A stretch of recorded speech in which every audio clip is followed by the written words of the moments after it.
Hello, good evening. We will start in a short while. Thank you.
Hello, everyone. May I ask someone to lead the prayer? Thank you.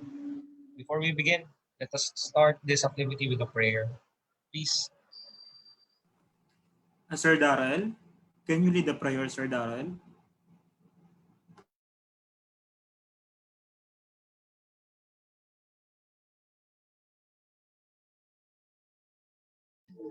Yes, sir.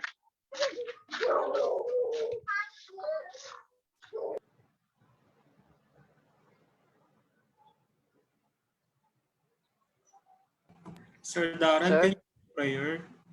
Yes, sir. Okay. Thank you.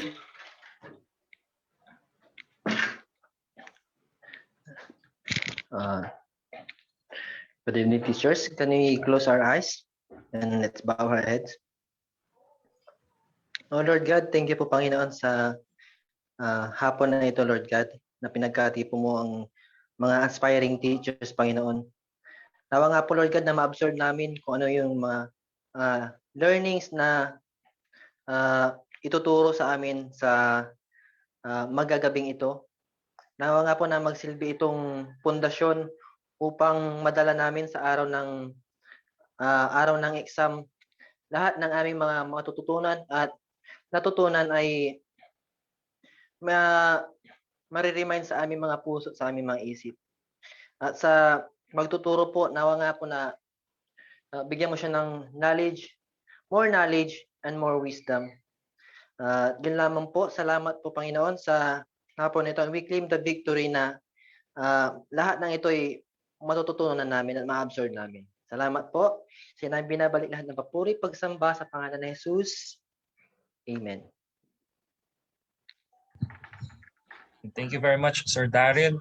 Magandang gabi, Luzon, Visayas at Mindanao. At magandang araw sa lahat ng nararating ng Teacher A sa buong mundo.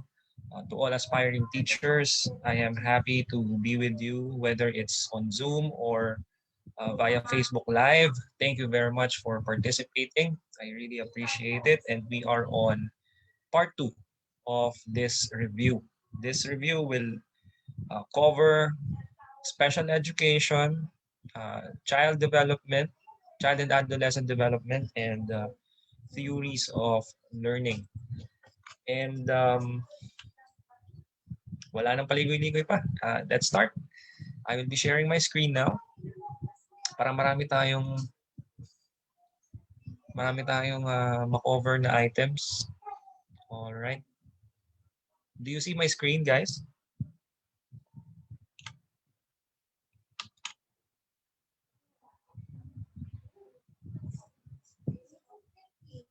All right. Okay, thank you. Since there are a few, participants here on Zoom, iikot tayo. Everybody will have the opportunity to answer the question. Okay? Everybody will have the opportunity to justify his or her answer. So I will be calling you one by one. One question, and then one person will be justifying and answering this item. All right? So I think we are only 8. Parang 8 lang yung nakikita kong nasa Zoom. So parang kahapon, I will be calling someone and then he or she will be answering and justifying the choice that he or she made. All right, let's start. Which of the following is the most effective strategy for helping parents to provide homework support to their students with disabilities? Again, which of the following is the most effective strategy for helping parents to provide homework support to their students with disabilities? Letter A, give homework assignments only one time per week in select subject. Letter B, post the teacher's phone number and encourage parents to call anytime if they have questions. Letter C, establish a regular communication log that accompanies the homework assignments. Or letter D, send the homework assignment a week ahead of the actual date so parents have time to try it out. So if you are a teacher, what is the most effective strategy for helping your parents, yung mga magulang ng mga estudyante ninyo, to provide homework support for the students with disabilities? Is it A, B, C, or D? Will you give homework assignments only one time per week? Or letter B, will you post your number and tell the parents that they can call or text anytime if they have questions?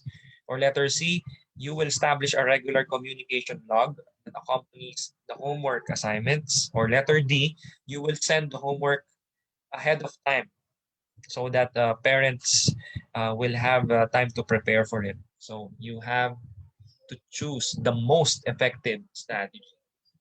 All of them may be effective, but what is the most effective? That's the question. All right.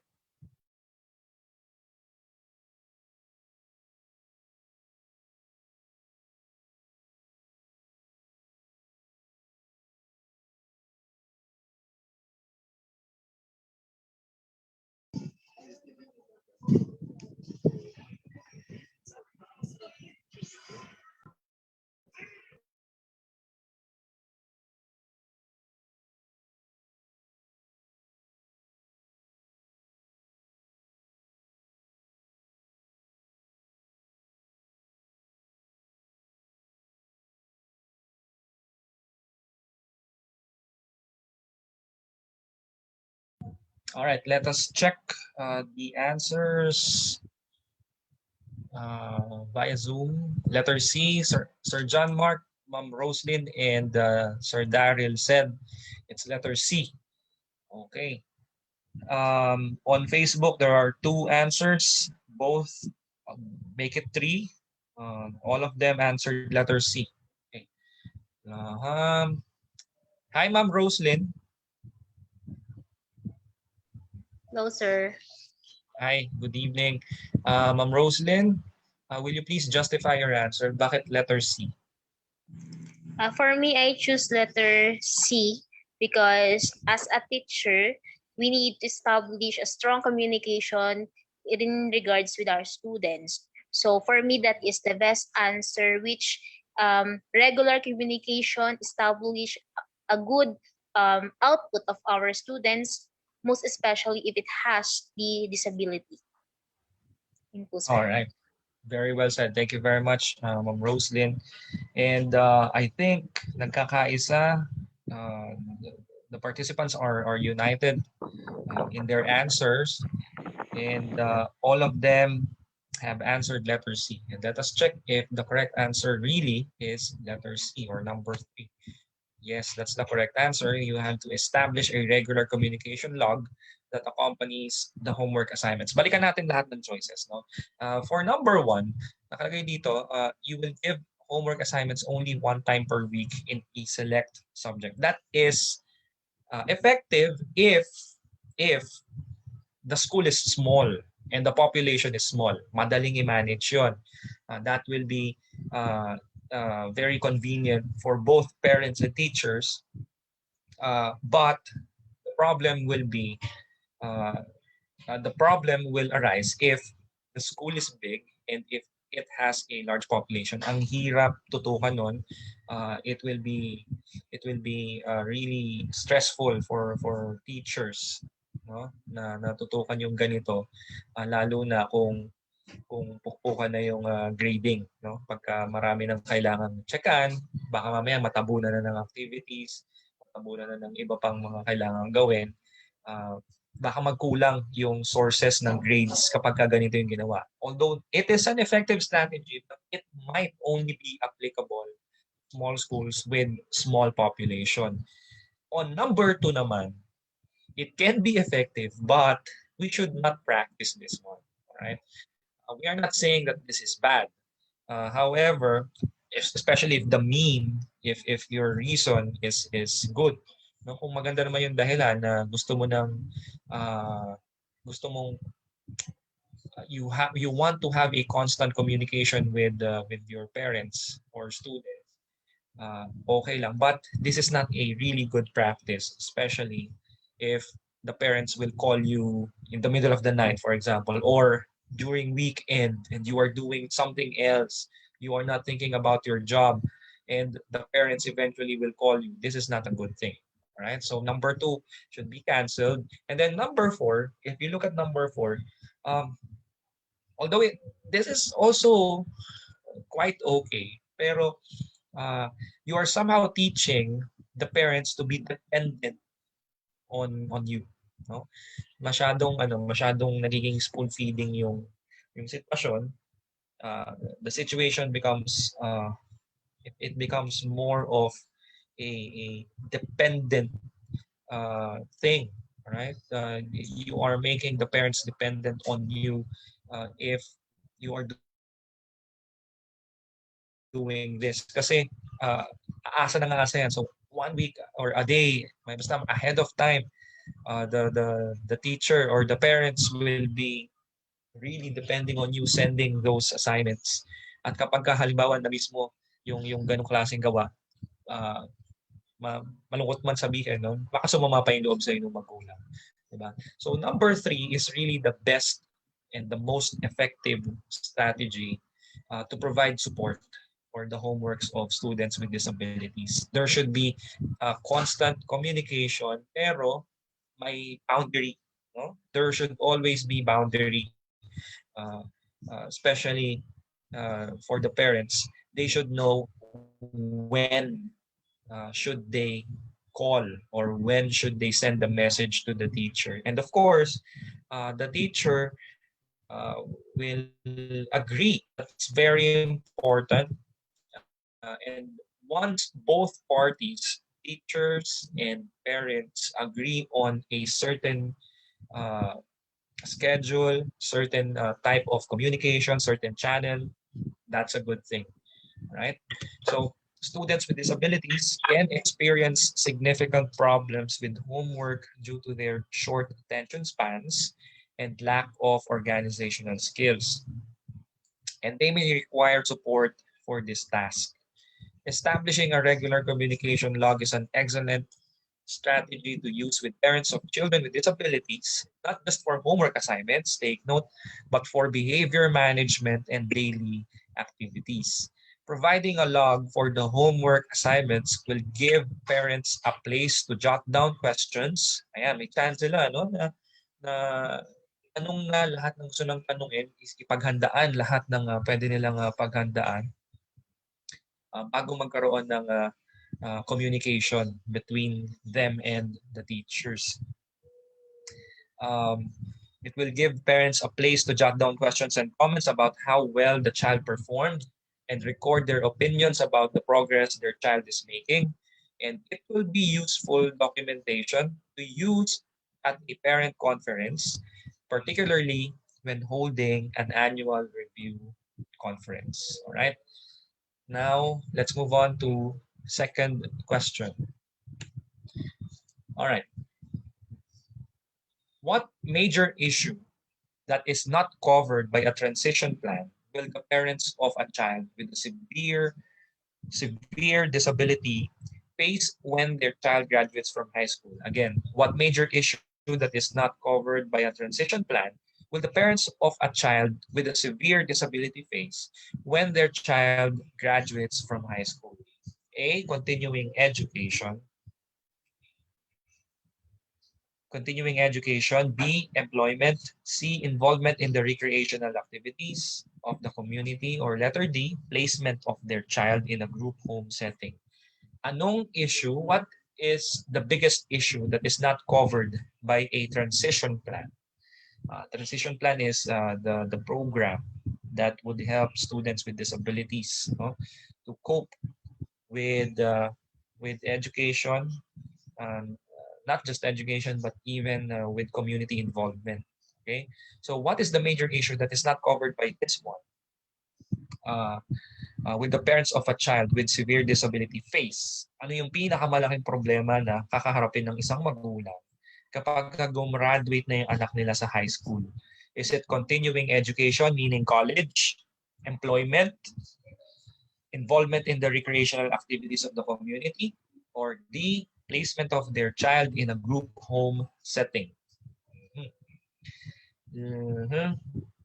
So after high school, according to Facebook Live viewers, by the way, thank you for participating. To those who are watching via Facebook, according to the Facebook viewers, it's letter A daw, continuing education pagdating ng college. Let's see if the same answer goes with the Zoom participants. Halo-halo. May nagsabing letter D, which is employment. May nagsasabi naman ng may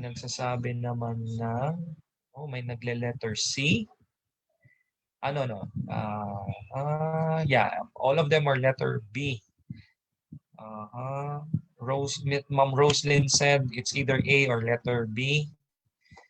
Let's see. Employment. Sa Facebook Live, it's letter A. They said continuing education. Sa Zoom, it's letter B, employment. To the viewers via Facebook Live, will you please justify your answer? Why letter A? All right. Miss Patricia Ann Arevalo, hello.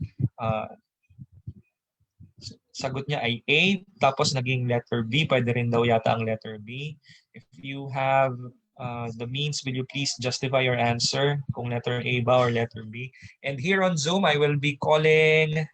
Hi, Ma'am Carissa Managad. Good evening.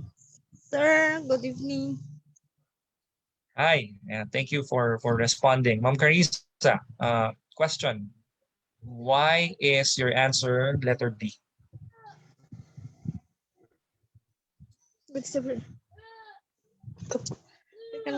What major issue that is?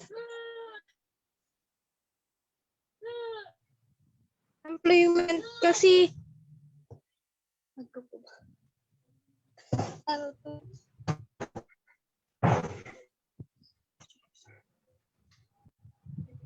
Employment bahala ko nga mang ana DJ child nga agtrabahon od either kahit na or Okay.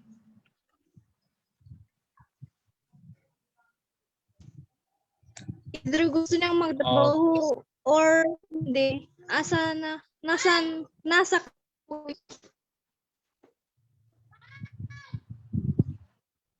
All right. Thank you, Ma'am Carissa. Yun ang sagot niya, employment. LJ. Hello, LJ. Hello, sir. Hi, Sir LJ. Good evening. Sagot mo rin is employment. Will you please justify your answer? Okay, sir. For me, sir, employment kasi may mga may mga instances kasi, sir, na kapag nakagraduate na yung isang child is meron silang discrimination when it comes to workplace, sir. Pwede naman silang mag-continue sa education nila, sir, but sa employment na, sir, medyo mayroon silang discrimination, sir. For me, sir, it's letter B, employment. So Sir LJ, you're saying na once gumraduate ang student with severe disability, ang problema ang kakaharapin ng mga magulang niya and even him or her will be employment because of discrimination issues. Right? Yes, sir. Ma'am. Yes, sir. Okay, thank you, Sir LJ. All right.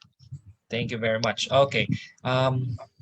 Let's see. Yung sumagot naman ng letter A. May mga sumagot din ng letter A. Sir Dave Balyeza. Sir Dave? Good evening po. Hi, good evening, Sir Dave. Good You evening answered po. letter A, continuing education. Hi. Will you please justify your answer? Why did you answer continuing education or college?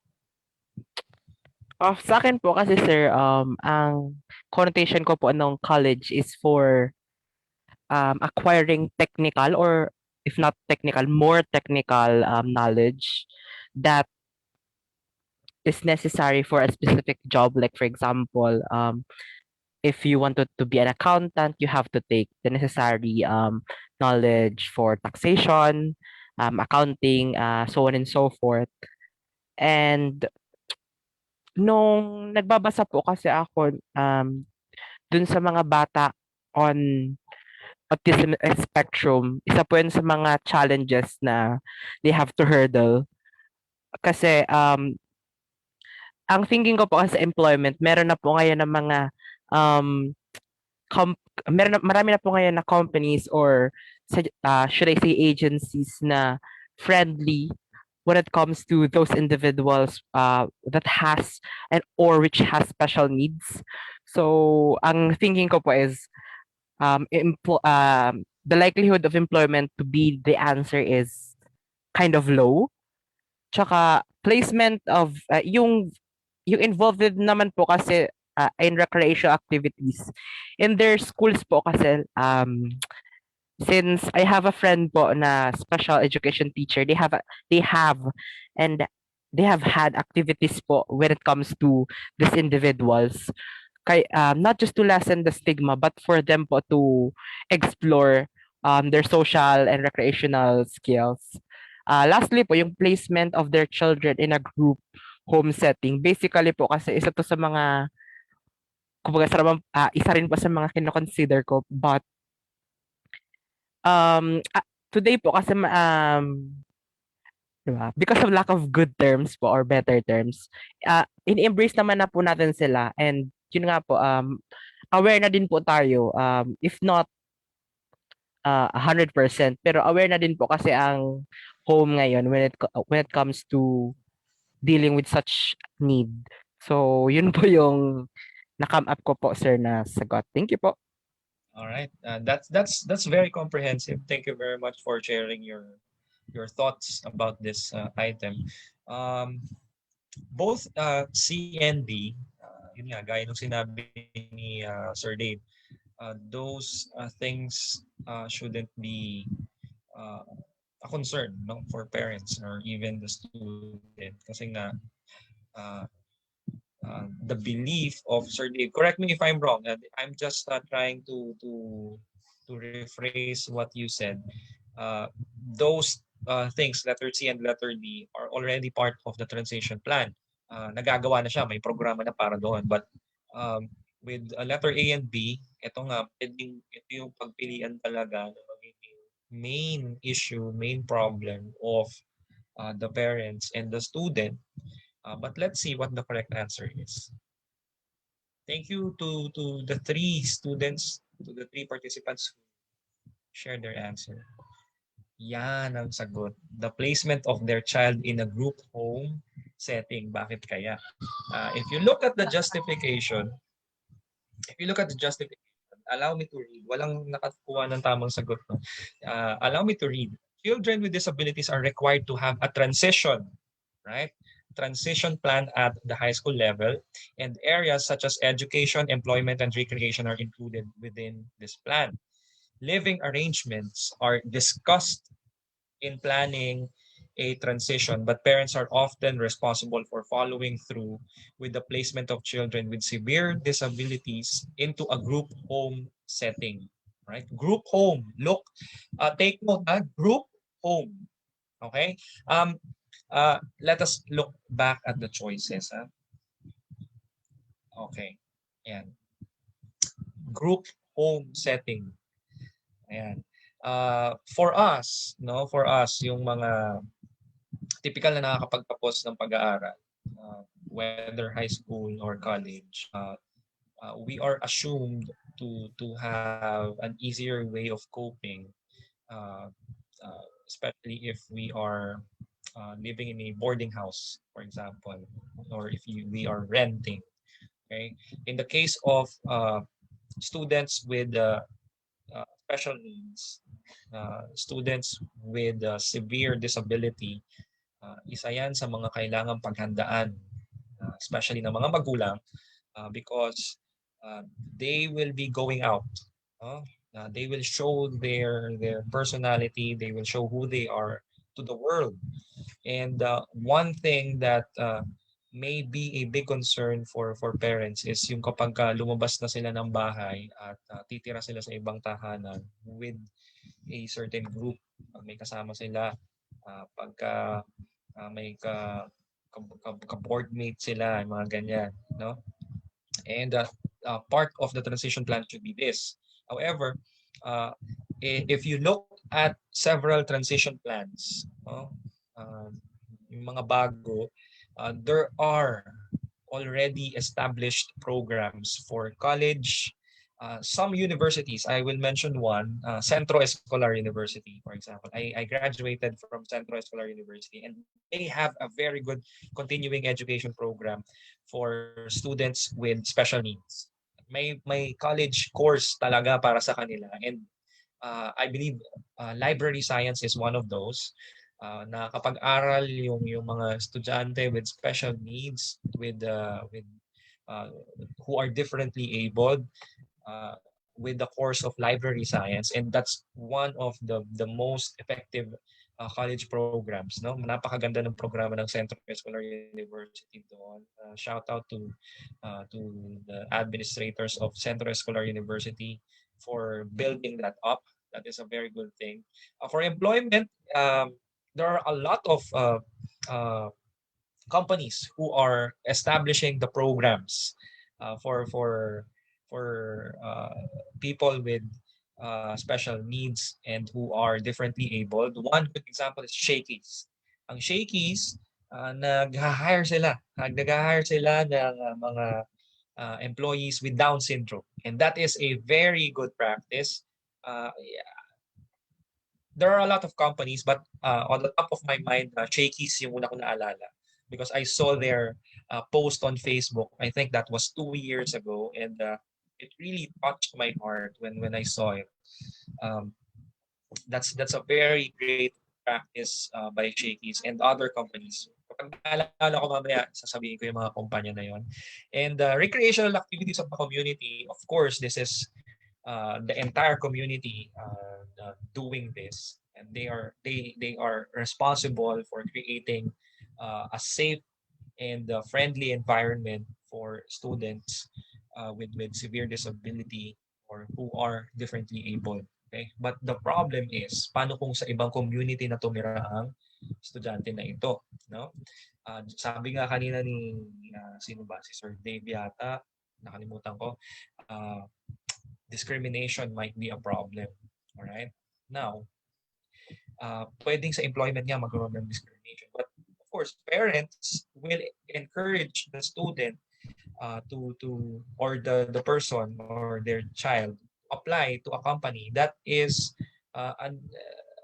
embracing, no, the differences and then the special needs of the child. Halimbawa nga si Shakey's, dito niya pag-apply, walang problema doon. And other companies na nagpa-practice ng ganito. But for a group home setting, this is really a big concern for parents. Mahirap humiwalay. Mahirap humiwalay sa mga anak. Okay? Ano man ang kondisyon ng anak mo, may special needs man o wala, mahirap talaga, especially in our culture here in the Philippines. It's really a big issue for parents kapag humihiwalay ang anak. The more if your son or daughter has special needs. All right? Did I make myself clear? Participants on Zoom. Malinaw ba yung paliwanag? Yes, sir. All right, great. Thank you very much. Let's move on to the next question.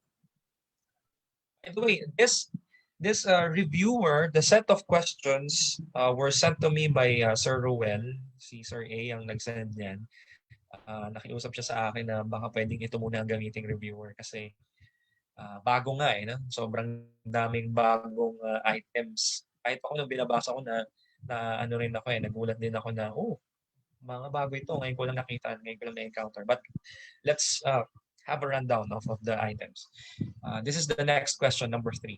In addition to conflict resolution skills, what other skill set promotes responsible behavior for students with disabilities as they move across various settings? All right. This is not just special education, pwede rin siyang child and adolescent development application naman ito. So in addition to conflict resolution skills, what other skill set promotes responsible behavior for students with disabilities as they move across various settings? So pag lumilipat sila ng lugar, right? A, impulse responses, B, listening skills, C, self-management skills, or D, verbal responding. All of those choices might be the best answer. No? Wala kang itatapon dyan. But what do you think is the best skill set that will promote responsible behavior? Tandaan, conflict resolution skills, ano yung kailangan kasama ng conflict resolution skills para masigurado mo na kapag lumilipat ng iba-ibang lugar ang estudyante mo, hindi siya nagkakaroon ng problema in terms of socialization. Impulse responses, listening skills, self-management, or verbal responding. On Facebook, halo-halo ang sagot sa Facebook. Most of them said letter C, self-management. May nagsagot ng letter A, impulse responses. Mayroon din sumagot ng letter D. Si Ma'am Patricia Arevalo, verbal responding. Alright?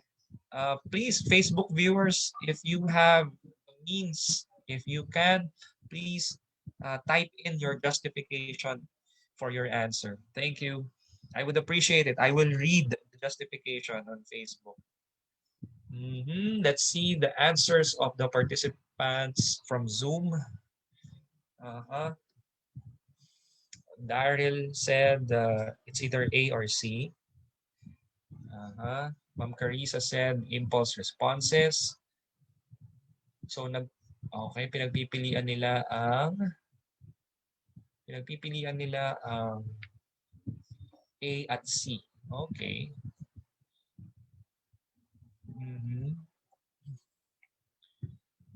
Sino hindi ko pa natatawag sa Zoom? Dave, Sir Dave also said letter A. Okay.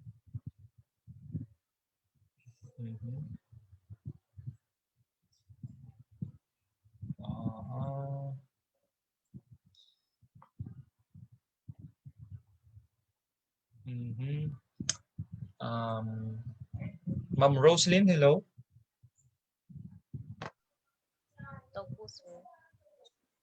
Hi.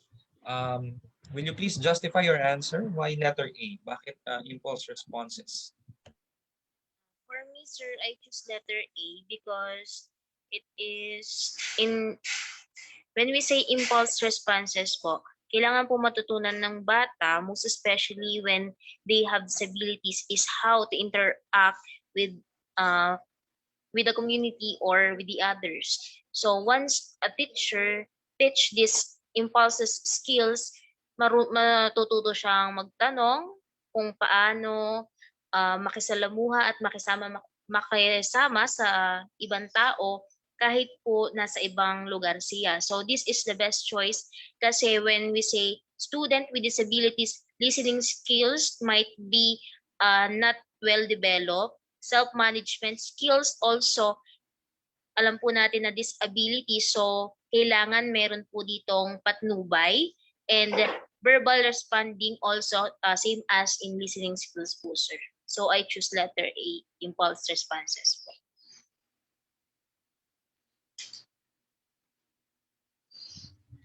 Thank you very much, Ma'am Roslyn. That's a good justification, but let's see if that is really the correct answer later on. Sir, can I answer? Can I share my answer? My name is Oh, Arlene. please. Yeah. Please. Sir, for Thank you, me, ma'am. yeah, for me, sir, the best answer is the self-management skills because, by self-management skills, it involves all aspects for listening, for talking or communication or verbal, and your impulse responses, like what is your feeling? So the very best answer is self-management because you have to do yourself within yourself first. So this is the very good for all those to promote responsible behavior to ourselves. It will come within ourselves. So kung ma-okay na yung sarili mo, marunong ka na makipag-communicate, marunong ka na makinig, at marunong ka na rin mag-ano ng responses, parang yung stimulus, ano ba yung stimulus concept, parang ganun, sir. Just my idea, sir, ha? Yeah, well, that is a good justification, actually. You are saying that self-management skills will cover everything from impulse to listening to verbal responding. That is a good justification, but let's see if it's really letter C or self-management skills. Marami nagsagot ng letter C sa Facebook Live. Tingnan natin kung tamang sagot ay self-management skills. And it is actually the correct answer. Just like what Ma'am Marlene said, self-management Thank you. will cover Actually, everything. late na ako, sir, For what- nag-join sa kasi I'm working. That's fine. It's okay. Okay, thank you. That's okay. That's totally understandable. All right. We'll cover everything from listening to responding to the cues, no, and even to controlling your impulses. No, pagkagalit na galit ka na, you still have to control yourself. That is impulse control. But self-management is teaching the child or the learner that you may not be able to control your environment. You may not be able to control the people around you, but you can control yourself. Yun yung sinasabi sa self-management. Maring galit na yung mga nang-aaway sa'yo o tuwang-tuwa sila na pinagtatawanan ka, halimbawa. At hindi mo makokontrol yon. Hindi mo pwedeng patigilin ang mga taong ito just by telling them to stop. And that's the sad reality. You cannot control everyone. But you have a total control over yourself. That is what self-management is. And Ma'am Marlene said it very well. It will cover everything for letter C. Yun nga, si Ma'am Marlene Bautista Julian on Facebook Live. Ikaw rin ba to, Ma'am Marlene? Hindi po. Hindi. Actually, Kapangalan mo lang. Ako, Arlene Rodriguez. Love. Alright. Meron ding Arlene sa Facebook at ganun din ang sagot niya. Letter C. Hello, Ma'am Marlene Julian on Facebook. Sabi niya, for me, sir, self-management will cover everything, even letter B and letter D. Thank you, Ma'am Marlene, for your answer. Tama yun. It will cover everything. And self-management, please take note of this, will teach a student that he or she may not be able to control his or her environment and the people around him or her, but he or she can control himself or herself. Yun yung bottom line doon. That's the basic foundation. That's the basic philosophy of self-management, of teaching self-management skills. No? In 1996, a research study by Dollard said that two skills were identified as having the most value to students with disabilities as they move across different settings or different places. Students were found to perform and adjust better to the various environments if they possess conflict resolution, and marunong makipagpati, peacemaking, that's very important, and self-management skills, meaning that even if you cannot control your surroundings, the people around you, you will still be able to have a peace of mind because you can control yourself. Self-management skills. Thank you for your answers. I hope that is clear. Now let's move on to question number 5. Yeah. What conflict resolution technique requires both parties agree to cooperate so that each party saves face but also gives up a little of what each wanted? I will repeat. What conflict resolution technique requires both parties agree to cooperate so that each party saves face but also gives up a little of what each wanted? Is it A, active listening, B, apology, C, compromise, D, negotiation? Basahin mabuti ha. Tama lahat yan, no? Lahat yan part ng conflict resolution. But what is the technique that will require both parties to agree? That's the operative word, agree to cooperate so that each party saves space but also gives up a little of what each wanted. Okay? Active listening, apology, compromise, or negotiation. Facebook Live viewers said it's letter C. Isang sumagot ng letter D. Let's see what the answer of the Zoom participants are. The answers of the Zoom participants are, yeah, Sir LJ, letter D, negotiation daw. Roslyn, letter D. Ma'am Arlene, letter B. Okay. Luis, letter C. Hi, Ma'am. Is this Ma'am Luis? Hello, Luis.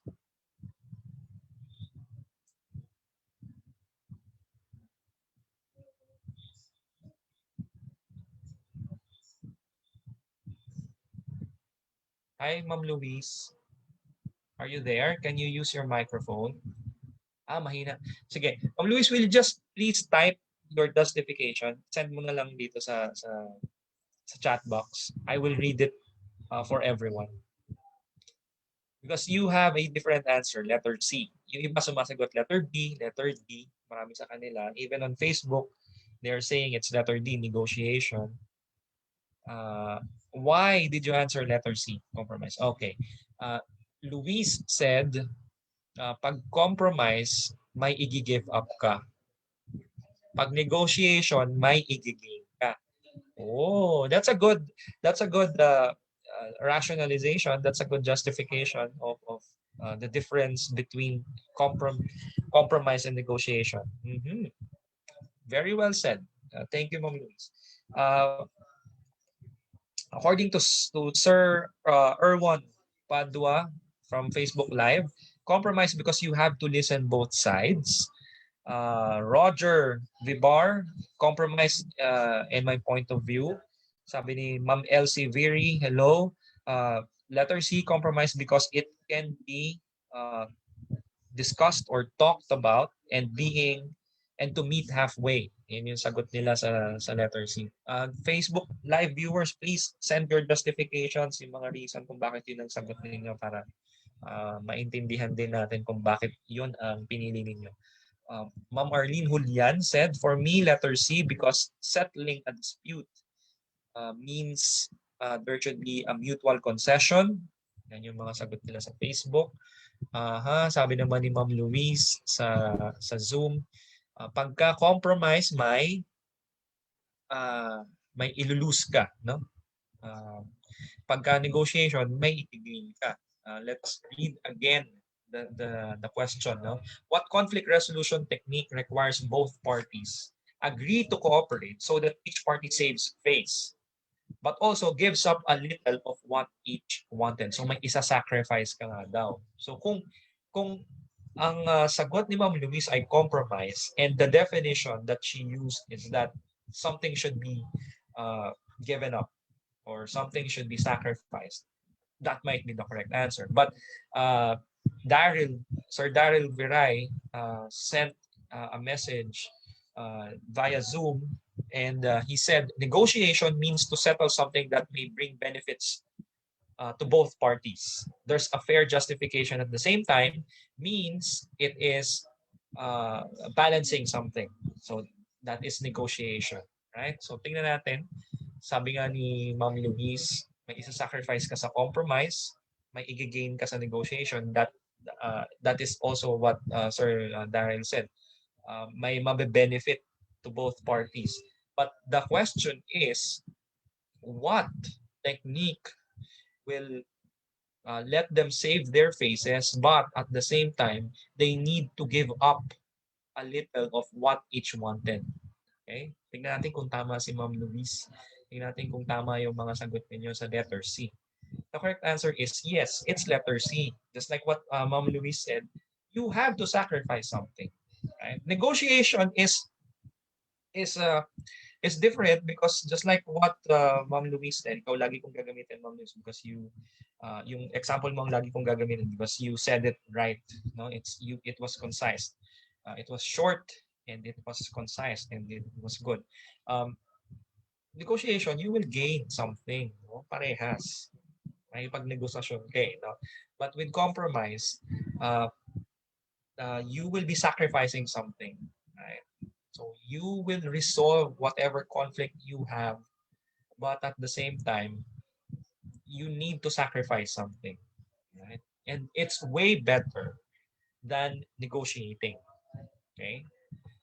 Pagka negotiation, actually, wala namang problema dun. Whenever you are negotiating, ang aim mo, your objective will always be to gain something. Diba? In business, that's what you do. You negotiate so that both parties will benefit, just like what Sir Darren said.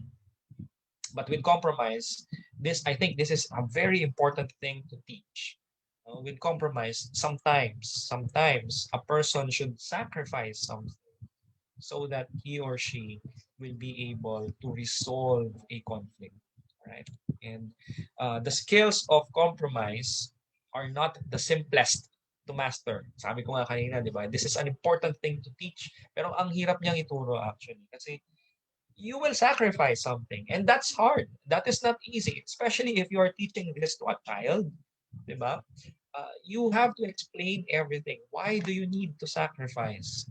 Why do you need to give up something just to save face? Just to have a conflict resolution? Or just to resolve the fight between you and another person? Di ba? But it is the most common conflict resolution technique. Both parties must understand the concept of compromise, knowing that they each must give up something and allow the other person to have something. Each student may not have exactly what they wanted, but will have come to an agreement on what is acceptable.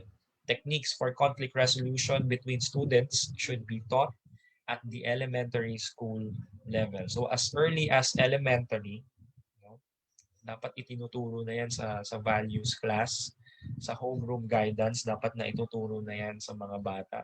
Because it may be hard to teach this value. It may be hard to inculcate this kind of value to the students. But let's always have this philosophy to start them young. No? Umpisahan natin habang bata sila. Ituro natin sa kanila habang mura pa ang kanilang pag-iisip hanggang sa madala nila pagka lumalaki na sila. That's very beautiful lesson to teach. Let's move on to the next question. All right. When developing a positive behavioral support system, what is the initial step? What is the first step? Letter A, alternative test. B, behavior meeting. C, functional assessment. Or letter D, observation. What is the first step to develop a positive behavioral support? Hello, Sir Lawrence Estor. Happy viewing. Thank you for watching the Facebook live session. We appreciate it. I hope you are learning something. Answer, is it A, B, C, or D? Alternative test, behavior meeting, functional assessment, or observation? Ano ang unang-unang kailangan gawin para makapag-establish ng positive behavioral support system for a student?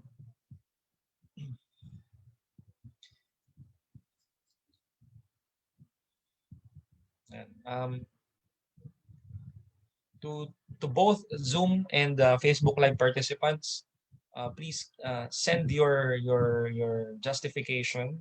Paki-type, paki-send, paki-comment, paki-send sa chat box. Babasahin ko 'yan. Kahit ano yung sagot ninyo, I will be reading it para kahit hindi gumagana yung microphone ninyo sa Zoom, ma-acknowledge pa rin yung presence ninyo. And of course, maintindihan natin kung bakit ganoon ang sagot. Hello to Ma'am Lani Ilagan from Bacoor, Cavite. Thank you very much for participating.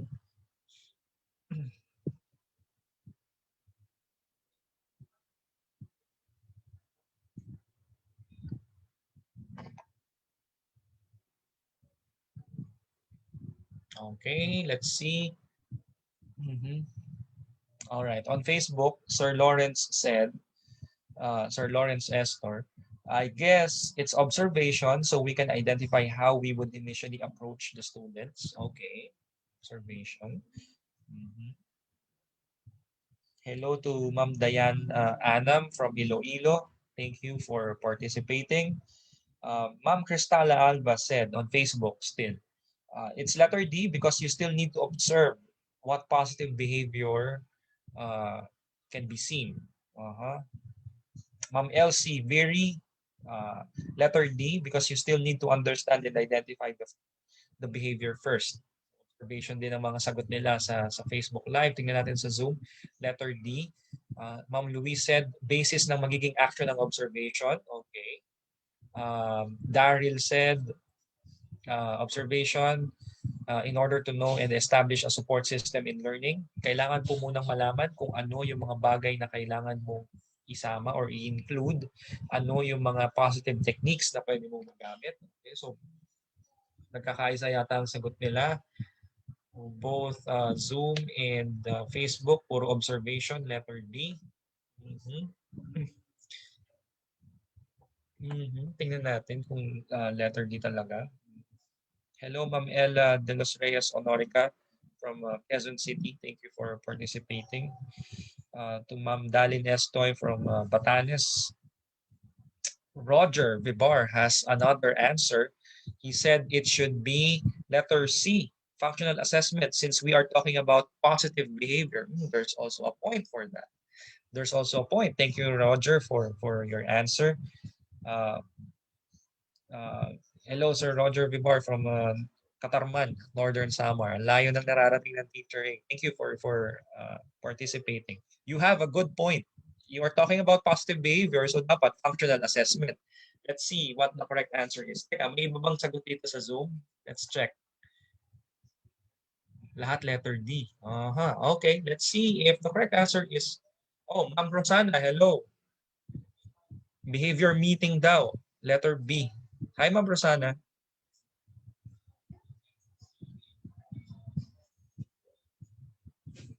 Ma'am Rosana?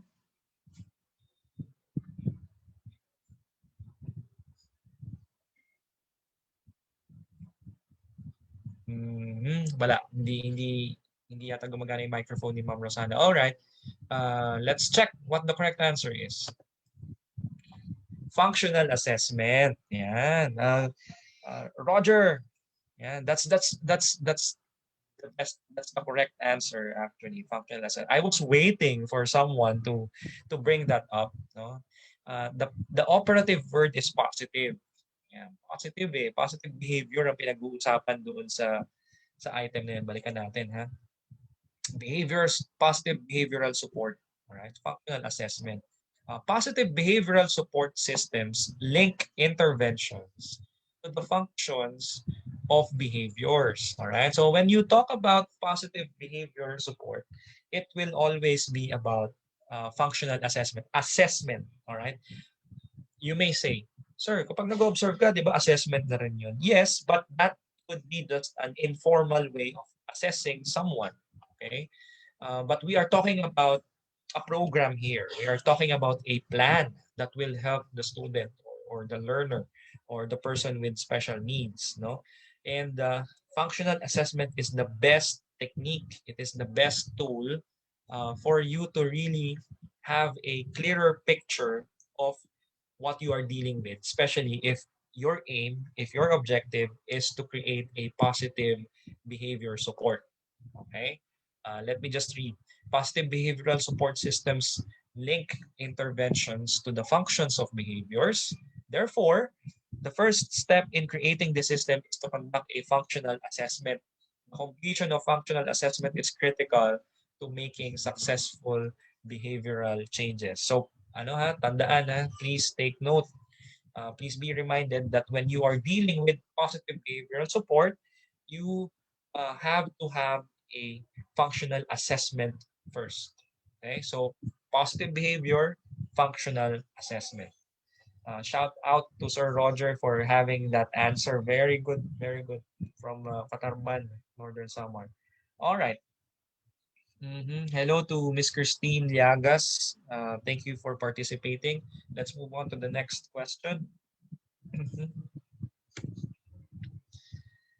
The type of feedback that is most important to students is a feedback that A, both critical and corrective, B, help students notice their own progress, C, rewards students in front of their peers, or D, compares students to one another.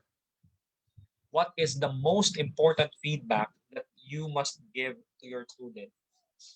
A, critical and corrective. B, help students notice their own progress. C, reward students in front of their peers. Or letter D, compare students to one another.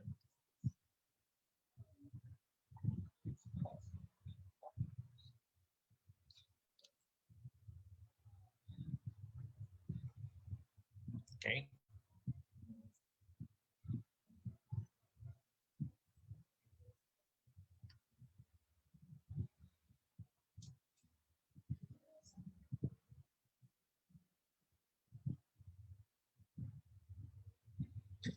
Sir Erwin Padua said it should be letter A so that learners will be able to correct his or her mistakes. Sabi ni Sir Erwin na if it's letter A, if it's critical and corrective, natututo daw ang mga estudyante na itama yung mga pagkakamali nila. But we are talking about the most important, most. All of those choices may be good, but what is the best? Okay. Shine Rosero, hello Ma'am Shine. Letter A daw ang sagot ni Shine because in that way, students are aware of their progress and development.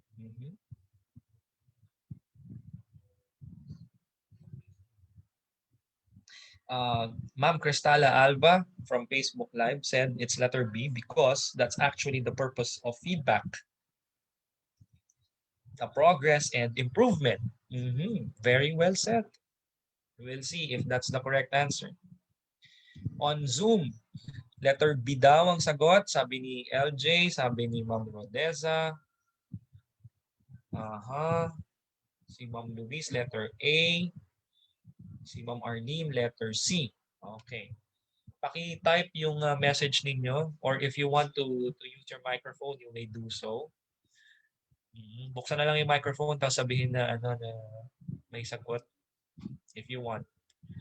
To the participants from Zoom. Ma'am Arlene, bakit letter C?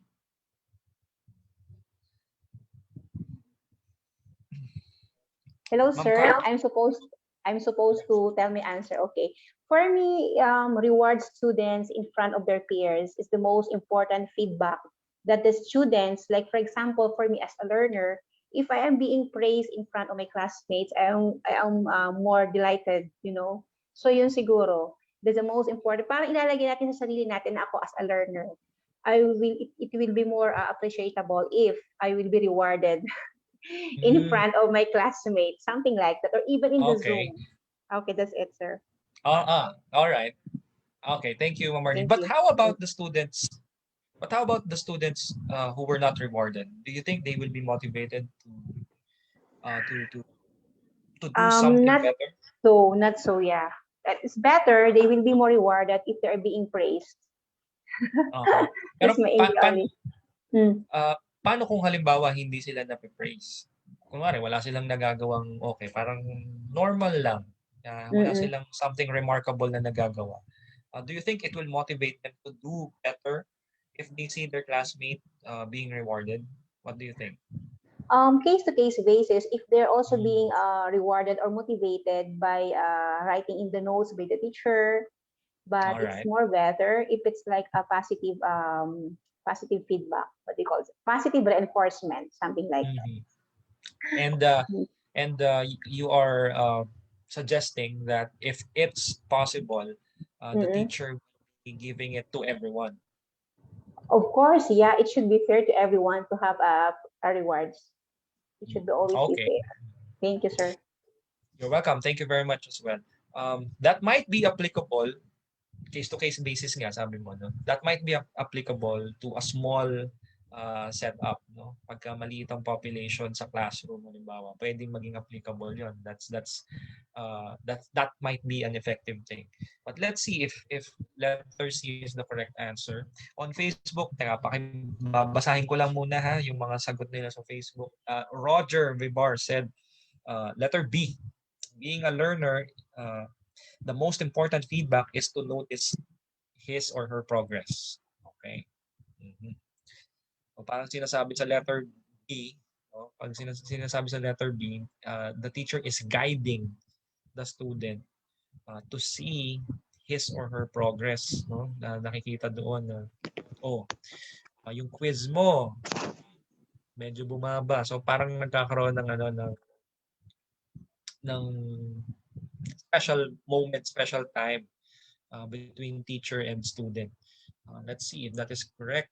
Luis from Zoom said, nung student po ako, sir, gusto ko po yung critical and corrective kasi nakikita ko yung progress ko at yung mga kailangan kong ayusin. Each time na nagpapacheck ako ng output, for example, sa research and thesis, that could be applicable to college students. Of course, kapag sa college ka na, especially kapag thesis and important projects ang kailangan mong gawin, being critical and corrective is really an important thing. No? Training mo rin yan kapag lumabas ka na, kapag humarap ka na sa mundo, pag nagtatrabaho ka na. So that might be an important thing for college students. That is a very, very good point, Ma'am Louise. Si Ma'am Marlene Julian naman sa Facebook said, para maging motivation nila para mag-aral, letter C. Para makapag-aral sila mabuti para sa susunod, sila naman na mabigyan ng reward. But yun nga, paano kung hindi napapansin, kung walang nabibigay na recognition dun sa bata? Kasi wala naman siyang ginagawa. Will he or she be motivated by that? So let's see. Definitely, we will cross out letter D. Comparing one student to another is not a good thing to do. Iniiwasan natin yun. We should always respect individual differences. So let's see if it's A, B, or C. The correct answer is letter B. You have to help your students notice their own progress. Number one, you are already respecting individual differences. Number two, case-to-case basis kasi yung letter A at letter C. I will explain. For letter C, sabi nga nung pinag-usapan namin ni Ma'am Arlene kanina via Zoom. It's case-to-case basis kasi maaaring ma-motivate ang bata kapag nakikita niya yung kaklase niyang binibigyan ng award. Gusto ko rin nun, gagawin ko yun. Pero meron din naman, no? Hindi natin maiiwasan, meron din mga estudyante na naiinggit lang. Di ba? Medyo malungkot yun, no? Naiinggit lang. Or walang pakialam. Parang, okay, ikaw na, magaling. Di ba? It will really depend on how the teacher will handle that. Okay? So, case-to-case basis siya. In letter A naman, some students will appreciate it. Some students will say that they need that kind of treatment, critical, no? Medyo ibang teacher, especially professors in college, may be harsh with what they say. But some students might not appreciate it. They would even be hurt by that kind of treatment. All right. So if you are dealing with the students, especially elementary and high school, general education, the best and most important way is to help them notice their own progress. And at the same time, you are already showing your concern. No? Hindi ka lang basta nagtuturo, hindi ka lang basta nagiging guro ng mga estudyante mo, nagiging gabay ka rin sa kanila. No? So that is an important thing. That is the most pagpipilian mo na lang yung A, B, C. But the problem with letter A and letter C, case-to-case basis talaga siya. You can always apply letter A and letter C if you really know all your students well. Okay? Kung kilala mo sila. But you can have a good start with letter B because it will really show how much concern you are for your learners. All right? Yes. D should not be done because comparing students' performance to one another is not a good thing. Letter C daw, sabi ni AA, sabi ni Ma'am Arlene Hunyan, si pa rin. And hello to Sir Hamidullah Ahmadzai. He said, thank you. What is the difference among education style and learning style and teaching method or style? We will address that later on if we still have time. Sir Roger said, inabangan talaga ng bawat estudyante kung ano ang improvement nila araw-araw or every quarter. Yes, that's correct. So that's an important thing to do. So correct answer should be letter B. And let us read the justification. Students must receive feedback, but it should be provided in an appropriate manner. Yan, sabi ko nga, hindi lahat ma-appreciate yung pagiging critical mo. No? Minsan, yung iba masasaktan. And you have to respect that. And when students can see that they are making progress and acquiring new skills based on the feedback that they receive, they are more apt to perceive their learning process positively and continue to progress. Right? So, reward system is okay. Recognizing their good job is okay. But you have to be fair. No? Yun nga. Yung iba, walang pakialam kapag kayong kaklase na nakakatanggap ng reward. Parang they will just sit down there and as if nothing happened special. Nothing special happened. I mean. And sa iba naman, pag critical ang guro, medyo may mga nasasaktan. May mga gustong-gusto yon, no? Sabi nga ni Ma'am Louise kanina, gustong-gusto niya yun, lalo na nung nagtitisi siya. That's I think that is more applicable in college and in higher levels. But if you're dealing with elementary and high school, maganda kung sa letter B ka magsisimula. That's a good start. You will show your support and concern for your students. Let's now move on to next question. Okay. What is the purpose of using the instructional model called cooperative grouping with a classroom of students? Letter A, it allows for individual independence. Letter B, it emphasizes academic and social objectives. Letter C, it focuses on deductive reasoning. Or letter D, it stimulates careful observations and critical thinking. Basahin mabuti ha. Sorry, I will read the question first. What is the purpose of using the instructional model called cooperative grouping with a classroom of students? A. It allows for individual independence. B. It emphasizes academic and social objectives. C. It focuses on deductive reasoning. Or D. It stimulates careful observations and critical thinking. Basahin mabuti ang tanong at basahin mabuti ang mga pinagpipilian. All of those are positive. No? Magaganda yung choices. Pero if you are dealing with cooperative grouping in a classroom setting, what is the purpose of it?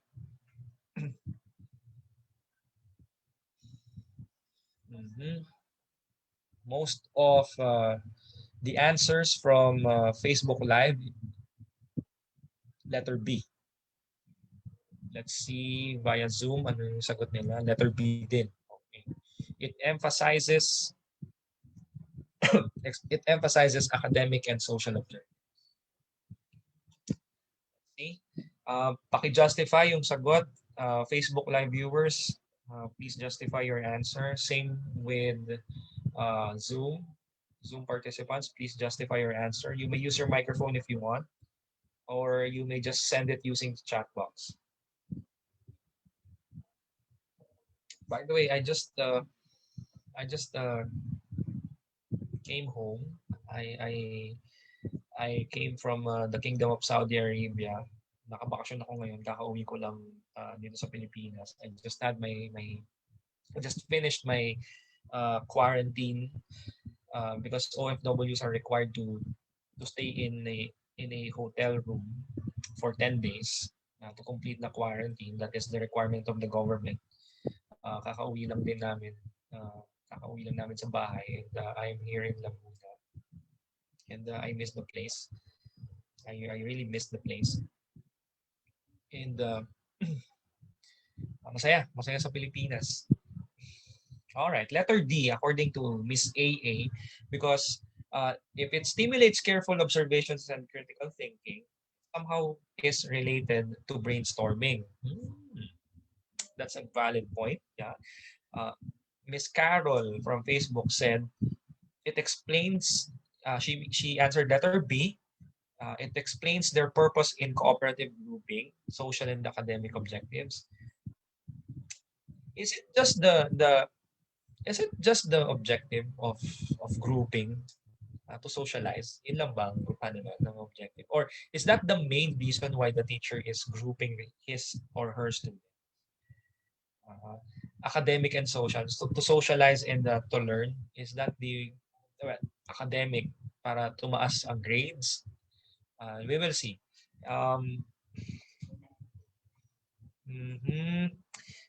John Miko Anastasio from Facebook said letter C, deductive reasoning, general to specific. Yeah, define niya yung meaning ng deductive method.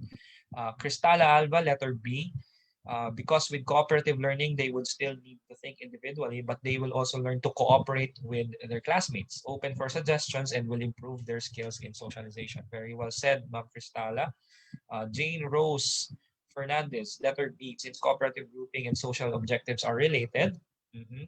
Letter D, according to Elsie Viri from Facebook, there is brainstorming in the group. So it would be letter D, according to her. Marivic Marquez, letter B, nakita ko lang na keyword sa question is cooperative grouping, and it emphasizes social objective. Ella Gulo from Facebook, letter B, the purpose of groupings for socialization. Let's see the answers of the Zoom participants. Letter B silang lahat. Okay. I will call someone. Hi, Sir Daryl. Okay lang ba na ikaw ulit?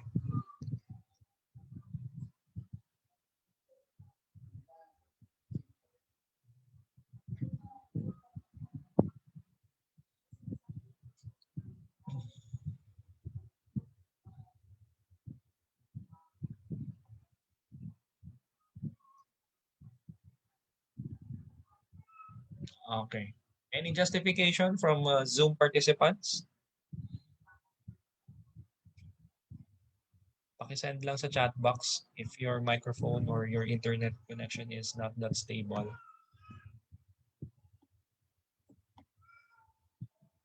Okay. May nagsabi ng letter B, marami sa inyo. May nagsabi rin ng letter D kasi critical thinking daw is an important factor when you are grouping your students. Let's see what the correct answer is. The correct answer is, yeah, it's letter B. Yeah. You are teaching your students to learn by means of having a cooperation with his or her group mates. No? Sabi nga kanina sa Facebook, tinuturuan mo yung mga estudyante mo mag-isip on their own, but at the same time, you are telling them to share their thoughts, to share their ideas to their group. So that's the correct answer. It should be letter D. Because you are not just teaching the students how to learn, you're also teaching the students to socialize. No? That is the cooperative learning method.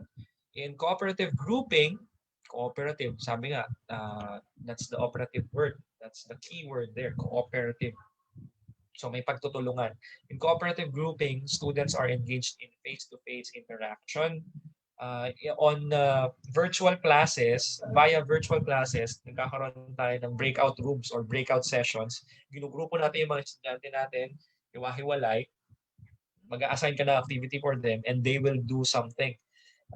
Sa Zoom, tsaka sa Microsoft Teams, usong-uso yan, nagkakaroon ng breakout sessions. Nakagrupo yung mga estudyante and then they will work together for the task that you gave. So, they are engaged in face-to-face interaction or breakout session, which helps them to develop social skills. Students are ensured a model that reflects positive interdependence. Take note, interdependence. They rely on each other. That is what interdependence means. They contribute to the group. All of them should contribute to the group because everyone is important in that team. Okay? And group processing while requiring individual accountability. Sabi nga natin, they are still required to think. They are still required to have their thoughts and ideas, but they have to share it. The model has been shown to increase student achievement scores. Yan. Isa sa mga magagandang activity talaga ng isang guro ay group activity because it really teaches a lot of great values. At the same time, socialization will also be highlighted for this kind of technique. Next question. A student with autism is placed in a general education classroom and is doing well academically. Nilagay siya sa isang general classroom setup which is normal, all right? And this student has been doing well in terms of academics. However, the student often exhibits self-destructive behavior at transition times. So let's assume inuumpog niya halimbawa yung sarili niya sa upuan niya or sinasaktan niya yung sarili niya, no? Halimbawa ganun yung ginagawa niya. So what is the strategy that the teacher should use to prevent this behavior? All right? Academically, in a general classroom setup, the student is doing great. Okay? But the problem is he is hurting himself. So what should the teacher do? Letter A, provide the picture schedule and announce the schedule change 5 minutes ahead of time while setting a timer. Letter B, write the schedule changes. So eto transition times ano siya, nasa stress siya kapag may changes, pag may mga pagbabagong nangyayari. Alright, transition times, doon siya nagiging self-destructive. Okay? So take note. Ano ang kailangan gawin ni teacher? Letter A, provide a picture schedule and announce the schedule change 5 minutes ahead of time while setting a timer. Letter B, write the schedule changes on the board and have a peer notify, maybe yung katabi niya, no? Seatmate, a peer or a seatmate notify the student with autism of change. Letter C, tape a schedule to the student's desk and have the student make the transition when ready. Or letter D, set a goal with the IEP team to alert the student each morning of the transitions that will occur.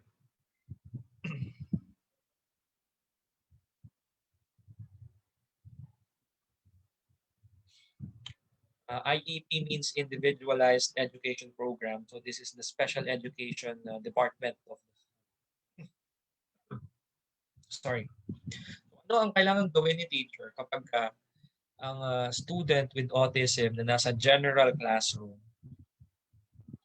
ay nagkakaroon ng self-destructive behavior, sinasaktan niya yung sarili niya. Whenever there is a schedule, nagkakaroon ng transition times. Kasi stress siya kasi may changes. For example, this is just an example. 7 o'clock to 8 o'clock in the morning, ang subject ay English. Kaso napalitan, naging science halimbawa. Alright? And oftentimes, a student with this kind of condition, with autism, will really do great in school. Magaling talaga sila. But it's really hard for them to adapt to changes. All right? Kahit gaano kasimple ang pagbabago, they tend to get stressed, right? And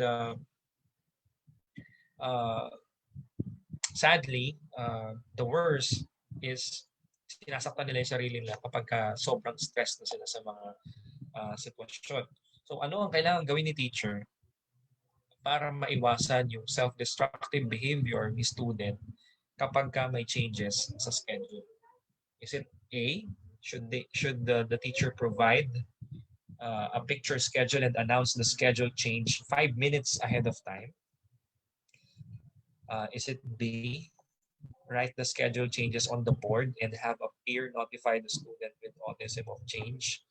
Letter C, tape a schedule to the student's desk and have the student make the transition when ready? Or is it letter D, set a goal with the special education department or IEP, Individualized Education Program team, to alert the student each morning of transitions that will occur? Parang nakakapagod yung letter D. Kung lagi kang pupunta sa office or uutusan mo yung bata, estudyante mo, parang ang hirap gawin nun. Lalo na kung malayo yung opisina ng Special Education Department. Let's see. Maraming sumagot ng letter D actually sa Facebook Live. I wanna see your justification. Tingnan nyo mabuti yung yung choices. Ano dyan yung pinakatama? Ano dyan yung pinaka-applicable? Sir Dave Beleza, will you please justify your answer? Bakit letter D?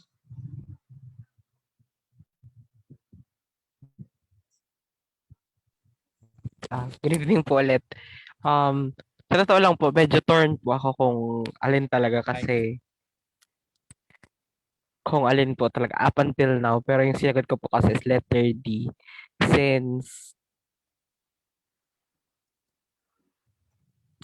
Since kumbaga, start pa lang po ng umaga, kinocondition mo na yung bata na parang may, sorry but this is me stepping into the discussion, na parang kinocondition mo na yung bata every morning na may transition na mangyayari. So, yung likelihood na mag-turn against himself siya or turn against herself po siya would be low instead of kasi pag mga worst thing comes to worst po, parang even if you have pictures or you write the schedule or even do some effort such as taping the schedule, would be parang I don't know, but I guess it would be harder for them to digest. Pero yun nga po, yun po, sorry po, yun po, torn po talaga ako kung alin kasi letter B kasi rin po is a good choice. Yeah. Well, since there is someone who will notify that person of the same level. Parang gano'n po kasi parang nung high school po kasi kami, I remember na I parang sa chemistry class po namin, parang yung teacher ko, dumating talaga sa point na nagkakaroon kami ng communication glitch. So, what she did po was to ask someone who understood the stuff that she's dealing uh, the stuff that she's teaching on our case po organic chemistry para maintindihan po namin kasi baka may glitch po dun sa encoder to the decoder since yun nga po baka na-intimidate kami sa teacher namin or what. Kaya yun po ang mga considerations na iniisip ko po. It's either B or D. But nagkling na lang po ako dun sa likelihood na I guess conditioning the child since meron nga po siyang self-destructive behavior and usually nagka-cram talaga siya at transition time. So yun po. All right. Thank you, Sir Dave. Actually, the last choice, letter D, is a really great answer, especially if um, you are not an expert in dealing with the student with autism. No? Kailangan mo talagang humingi ng tulong. Ang magiging problema lang talaga dyan, paano kung malayo ang opisina. So kailangan talaga uh, is to set a goal ahead of time with the special education department so that there will be kahit nga guidance office, kahit counseling office, i-refer mo kaagad sa counselor. Kapag may mga transition times na nakahanda na si counselor, no? Nandun na siya, nakaabang na siya sa labas or alam niya na kung ano yung that should be ahead of time. Kasi kapag ginawa mo yan at nag-self-destruct na si student, malaking problema. So it should be done ahead of time. Now, let me check.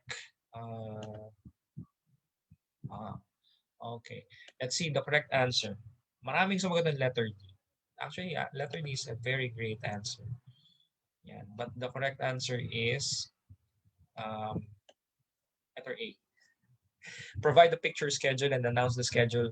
Change 5 minutes ahead of time while setting a timer. Remember, a person with autism is very particular with system. Yan, may sinusunod na sistema. Okay? So if you will be able to provide the student some proof, no? Pag meron kang pruweba na pinakita mo lahat, you gave the student a lot of things, a picture, a timer, and a cue saying, oh, 5 minutes na lang, we will go to the laboratory halimbawa because we will be doing an experiment. Yeah. Hindi siya okay? So that's the secret. If you are dealing with, although letter D is a really great answer, ang problema talaga kasi paano kung hindi available si SPED teacher? Paano kung hindi available si guidance counselor? 'Di ba? Paano kung malaki ang eskwelahan at maraming estudyante na kinikater, maraming estudyanteng with special needs na kinikater ang school? At lahat ng guidance counselors, lahat ng special education teachers ay may ginagawa din, may ibang kinikater. Di ba? That might be a problem. But if you yourself do something in the classroom, like providing a solid system to this student, yun nga, ito yung mga example, nagbigay ka ng picture na malinaw, nakitang-kita yung transition times, at the same time, may timer ka rin na binigay sa bata and meron ka rin binigay na cue, no? May okay, 5 minutes left or in 5 minutes we will be transferring to the computer laboratory halimbawa or the science laboratory because we will be doing an experiment. If you do those things, pinakita mo sa kanya na you are sincere in providing him or her a system, then that will be an effective thing. The problem with letter B, is although you're teaching another student a responsibility, a sense of responsibility, baka naman nagiging inconvenient na yun sa part niya na parang sa kanya mapupunta yung burden na lagi siya yung magre-remind sa kaklase niya, di ba? Although that's okay, pero baka siya naman yung ma-stress, no?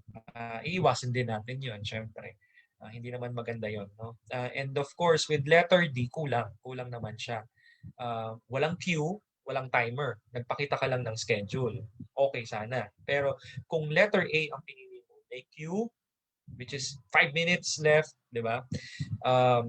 Kasi pagka letter C, baka mamaya hindi pa siya talaga ready.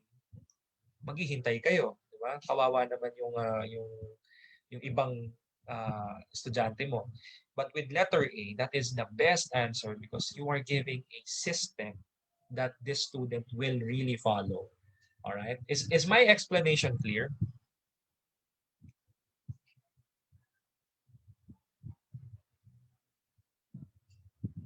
Anyone from Zoom? Is my explanation clear? Yes po, clear po, sir. All right, great. Thank you very much. Sure. Again, yeah, thank you very much. Again, letter D is a great answer actually. Pero sabi ko nga kanina, paano kung malayo ang office? Paano kung ahead of time nakapag-set ka nga pero walang available na counselor or sped teacher? Malaking problema yon. So, kailangan meron kang contingency plan and ikaw na mismo gumawa, ikaw na mismo ang maging creative. You should be the one to resolve that situation so that every time you will be having your class with this section, you are already providing a great system for the student. All right, now let's move on to the next question. Wait, let me read the justification first. Providing a picture schedule each day to a student, although medyo matrabaho siya, no, with autism will assist in overcoming the language barrier. Yeah, may picture, no, and allow the student to manipulate the schedule independently as the day moves forward. Announcing each change ahead of time gives the student time to process the pending change, and setting a timer will aid the student in being visually aware of the coming event. So the bottom line is to provide the student a strong system that he or she will follow. Okay. Next question. Which of the following is a proven benefit of an effectively organized classroom environment? Letter A, it provides a pleasant atmosphere for visiting parents. Letter B, it allows teachers to learn from one another. Letter C, it improves the quality of student interactions. Or letter D, it increases student participation. Which of the following is a proven benefit of an effectively organized classroom environment? Letter A, it provides a pleasant atmosphere for visiting parents. Letter B, it allows teachers to learn from one another. Letter C, it improves the quality of student interactions. Or letter D, it increases student participation. If your classroom is well organized, what is the proven benefit of it? Is it to please the parents? Is it to teach another teacher? Is it to help the students interact with each other?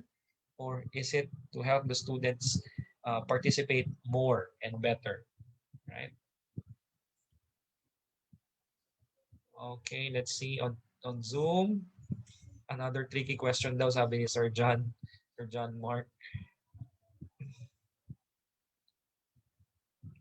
Okay. Daryl said letter D on Zoom. Letter C daw, sabi sa Facebook. Novi Kahayon from Facebook said letter D. So halo, may nagsabing letter C, may nagsabing letter D. Proven benefit, meaning this is research-based. Okay? So may gumawa ng research about this, and the answer later on that we will be seeing is the result of the research. So ano kaya yon?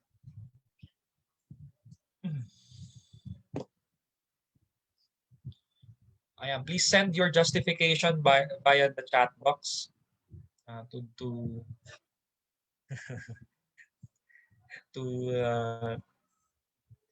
the Zoom participants. Pakisend yung justification ninyo sa chat box. Babasahin ko na lang. Also, on Facebook Live, to the viewers, please send your justification. Sabi ni Sir John Mark, nakakarami na daw. Nakakarami ng... no, that's okay. We are doing this. We are doing the review for our improvement. No? Wala namang problema kung maraming tama o maraming mali. Mas okay nga na maraming mali at least nalalaman mo kung saan ka kailangan mag-focus. Nalalaman mo kung dumadami yung nalalaman mo. No? According to Ma'am Roslyn, halos parehas ang letter C at letter D. Interaction tsaka participation. Okay. Carol Burbs on Facebook Live said, letter C, interaction, because it is very convenient for each student.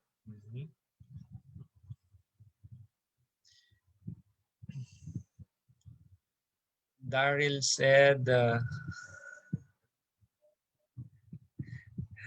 pinagpipilian ninyo is either C or D. Ha? Bakit hindi ba pwede sa letter A? Pagka nagkaroon ng parent-teacher conference at pumunta sila sa classroom mo, di ba? Parang okay din naman. Pwede rin naman sa mga parents yan. Sa teachers, pwede rin naman. The teachers will be able to learn from you. Being organized. Pwede rin naman yung A at B. Bakit letter C at D lang ang pinagpipilian?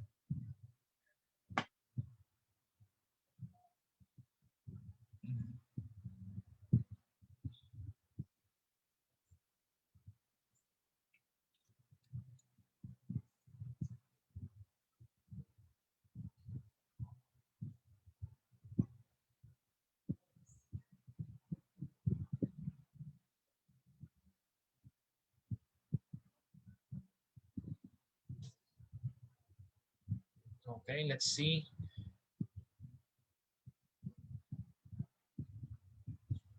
Okay, Cristala Alva on Facebook said, it's letter D, especially with 21st century learning. Your classroom environment should allow and give students the opportunity to participate and learn actively. Very well said, Ma'am Cristala on Facebook. Ma'am Roslyn said, it's much better for me if letter C, because all may participate but not all have the quality of interaction. This is also another good answer in regards with content of the subject. Okay.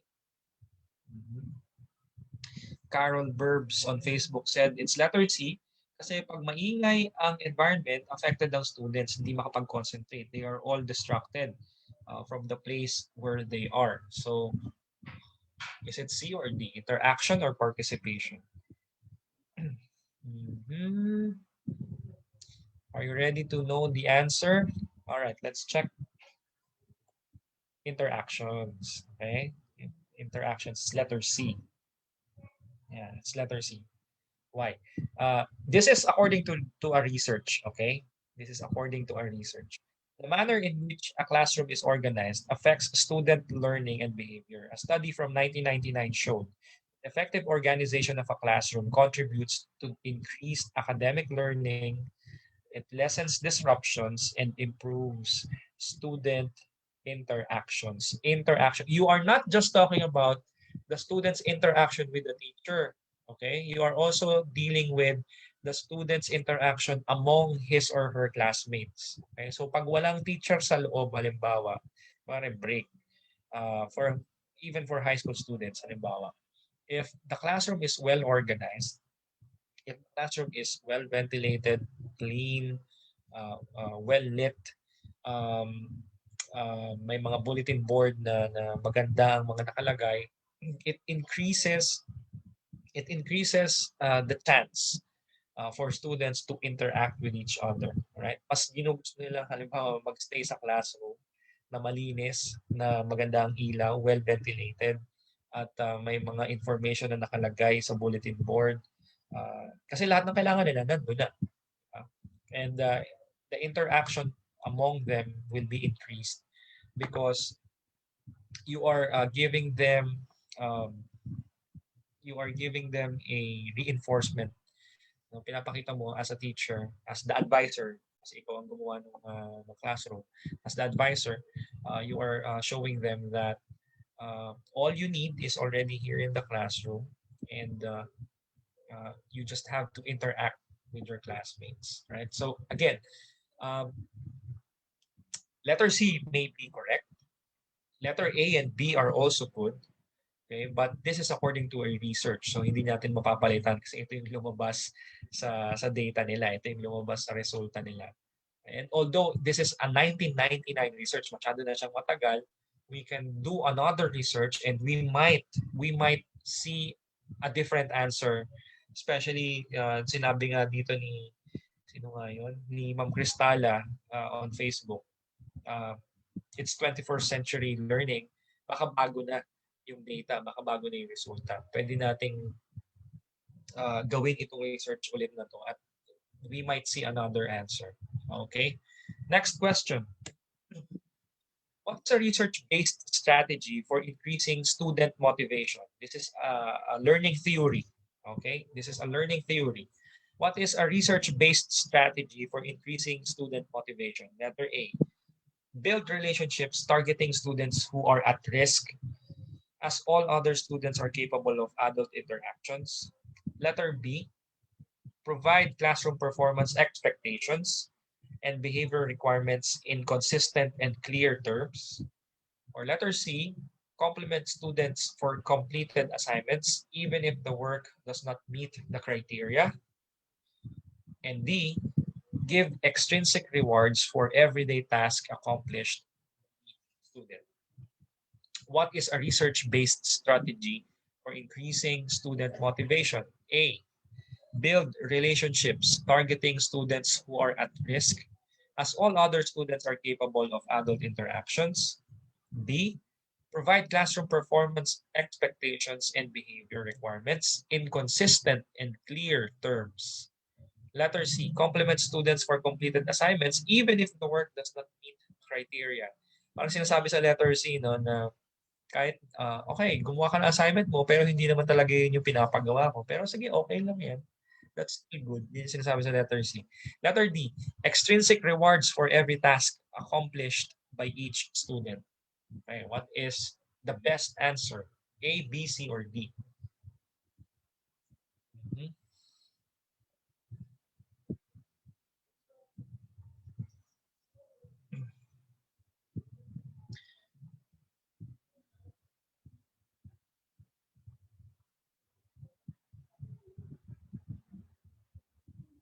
Okay. Luis and Dave said letter B. Okay. Letter D, sabi ni Ma'am Roslyn.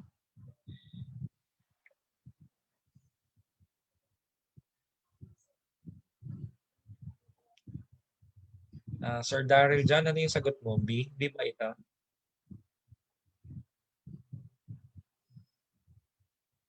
Okay, B. Alright.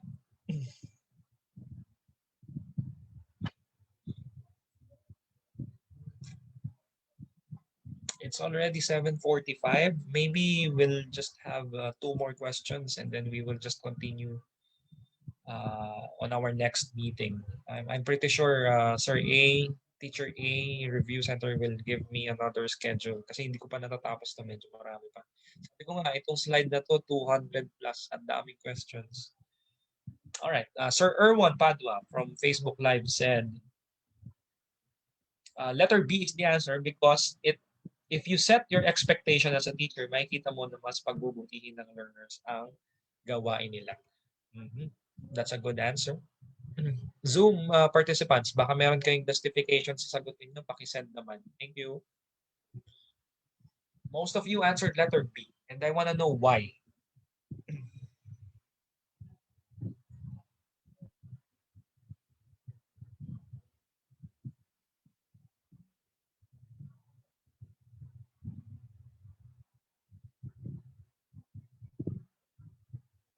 Thank you, Sir Daryl. I appreciate it.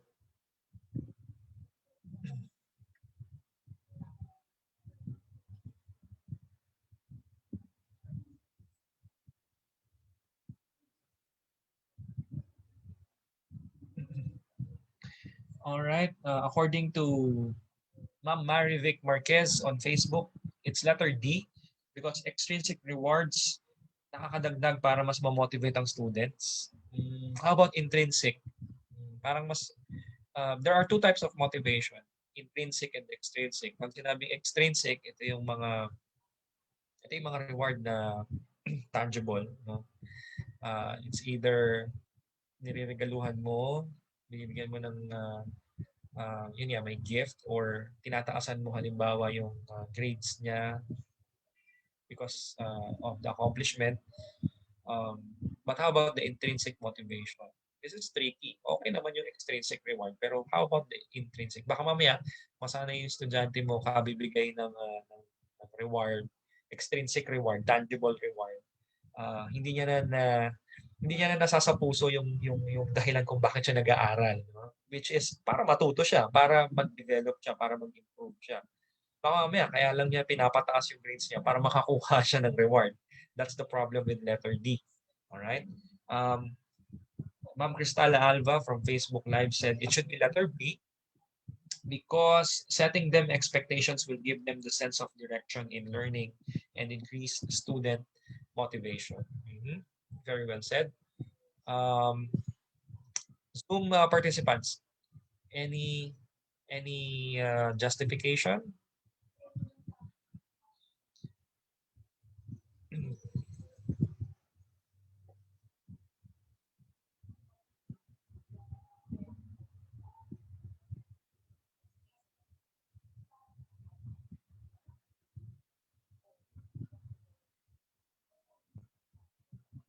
Okay.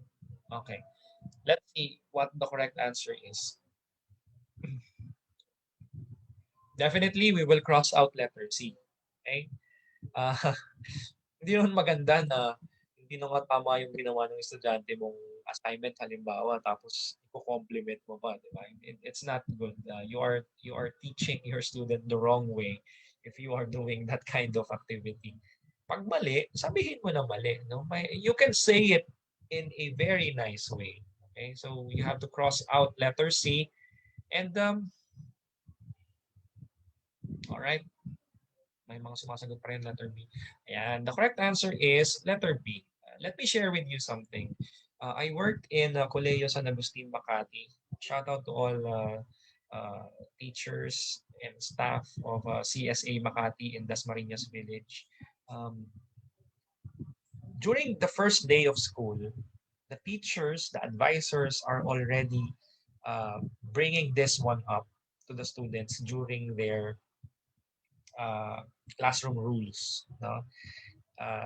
Isa sa mga magagandang practice ng CSA Makati yan. First day pa lang, sinasabi na nila yung expectations. Alright? Tsaka yung mga behavior requirements. Oo.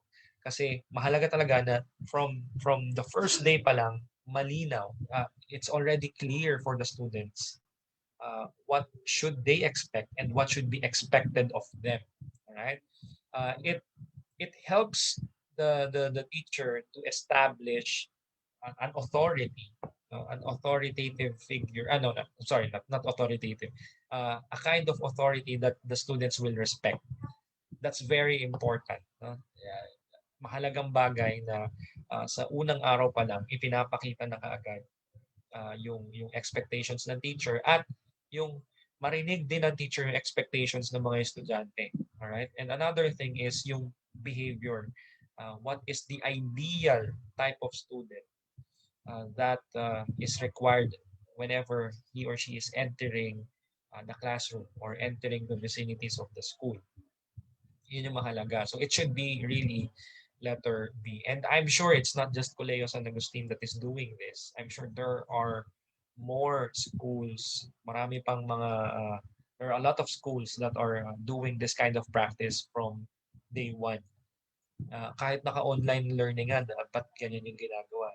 May ano rin mayroon ding dapat yung netiquette, kung ano dapat ang behavior, expected behavior kapag uma-attend ng online classes. So,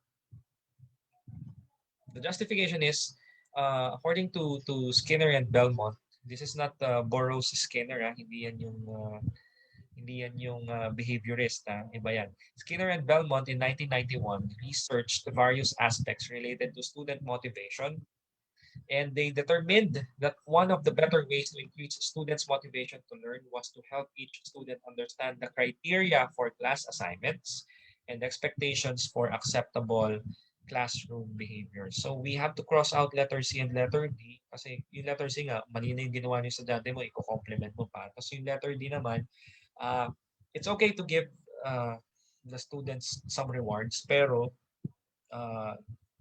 you have to make it clear. You have to tell the students that the main reason why they are going to class it's because they have to learn something. That's intrinsic motivation. Hindi yung kaya sila pumapasok para makakuha ng reward. Kaya nila ginagalingan para makakuha sila ng regalo. I don't think that is an effective way. Maybe sa mga during early times, during early moments of class, pwede pang maging effective yun. Pero habang tumatagal at ang iniisip lang nila ay regalo or reward, it might not help in the long run.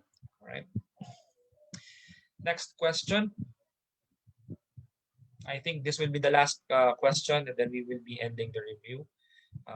Not really end, but we will pause. No, we will meet again once the schedule is finalized by Teacher A. Which of the following is the best example of social reinforcement geared toward the student? A. Teacher smile. B. Note from a guidance counselor or student's counselor or school counselor. C. Sitting with the peer. Letter D. Conversing with the principal. Which of the following is the best example of social reinforcement geared toward the student? Ano yung ipapakita pinapakita sa bata, sa estudyante. A. Teacher's smile. B. A note from a counselor. C. Sitting with the peer. Or D. Conversing with the principal. Baka magulat kayo sa sagot. Baka yung hindi nyo inaasahang sagot, yun ang tama. Social reinforcement. You are talking about reinforcement. This is a learning theory. Social reinforcement. LJ said letter A. Roslyn said letter A. John Mark said letter C. Quen Marie Saballa, letter C din. Facebook Live, nagkakaisa silang lahat, letter A. Bakit kaya letter A? Bakit teacher smile ang sagot? Okay. Itatabi mo sa kaibigan yung estudyante. Okay. Paano kung wala pang kaibigan yung estudyante?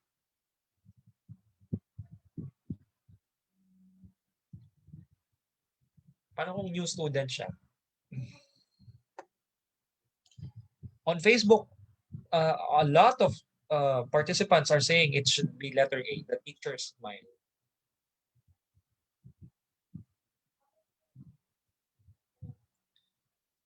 So letter A. Nagpalit ng sagot, letter A.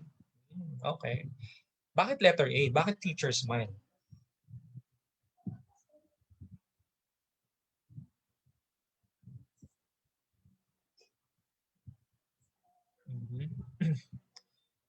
Ma'am Carissa said letter B or letter D. Note from a counselor or conversing with the principal. Ayan. According to Sir John Mark, social reinforcement because it refers to reinforcers such as smiles, acceptance, praise, acclaim, and attention from other people. In some cases, simply being in the presence of other people can serve as a natural social reinforcement. So sitting with peer pa ang gusto mo. Pero may nakalagay na example. Smile. If you don't make it complicated, maaaring ang tamang sagot ay letter A. Diba? Pag social reinforcement, simpleng bagay, magpakita ka lang ng ngiti sa iyong bibig, sa iyong mga labi, pakita mo sa mga estudyante mo, that is already a social reinforcement if you don't make things complicated. Alright? But if you let the student sit with the peer, hindi ka sigurado, paano kung awayan ng peer niya yan? Diba? Paano kung pagtripan siya? Alright? Although a note from the counselor is a social reinforcement, no? But it is a note. It is a note. We are not sure what the note is about. Conversing with the principal, hindi na siya social reinforcement, hindi siya simpleng social reinforcement. Nakikipag-usap ka na talaga. We are talking about cues. Non-verbal cues, to be exact.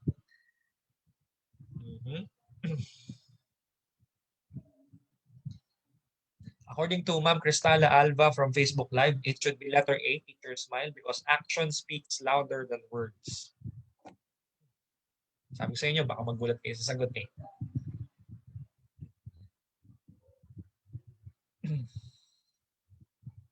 All right. Wala na? Okay. Let's reveal the correct answer, and then after that, we will pause and we will have another schedule. Okay, may isa pang nag-send ng sagot niya. Nakakaba daw ang sagot, sabi ni Sir Daryl. All right. Baka letter B daw. Okay, correct. I am a student counselor. I am a school counselor by profession. And I will tell you, it's not letter B. The correct answer is a teacher's smile. Okay? Pag sinabing social reinforcement, simple cues that will reinforcement. It should be something that you are giving, you are sharing to the student. All right, and if it's a social reinforcement, just a simple smile, no? Nagpapakita na siya ng positive interaction. Okay? You are giving the student, you are giving your student a chance, no? Binibigyan mo siya ng opportunity to let him or her see that you are someone that he or she can trust. Okay? Pag nagpakita ka ng ngiti, pinapakita mo na kaagad sa kanya na hindi ka masungit, hindi ka terror na teacher. Diba? So it should be really letter A. Okay? Sabi nga kanina nag-send na ng definition si John Mark si Sir John Mark, sabi niya, social reinforcement because it refers to reinforcers such as smiles, acceptance, praise, acclaim. Kaso ang sagot niya, letter C, sitting with peer. Ang tanong, okay naman yun, pero baka mamaya awayin siya, di ba? Hindi pa sigurado. Kung kaibigan, di ba? Pero paano kung hindi pa kasi kayo magkakilala, first day ng school, di ba? The best social reinforcement is for the student to see a smiling person, especially if that's the teacher. Okay? So, take note pagka social reinforcement, napakasimple. Pagka hindi mo ginawang komplikadong bagay, magpakita ka lang ng ngiti, ipakita mo lang na accepted ang estudyante mo, you are already establishing it. No? That's already a social reinforcement. All right? Any question from the group sa Zoom? All right, thank you very much. I think that's it. Let's call it a day. To all fathers who are participating, I would like to greet you a happy Father's Day. Thank you very much for staying with me. To the Zoom participants, thank you for being active. Thank you for sending your messages. I had fun from yesterday until today. I really had fun having the sessions with you. Thank you very much. And to the viewers on Facebook Live, thank you for staying. Thank you for participating. I appreciate all of you. Sa lahat ng mga taga Luzon, Visayas at Mindanao at sa ibang bansa na narating ng Teacher A, maraming salamat. Thank you for greeting me, Ma'am Rosana. Happy Father's Day to everyone, to all dads, to all loving and supporting dads. Thank you very much. Happy Father's Day. Goodbye and thank you. Let's call it a day.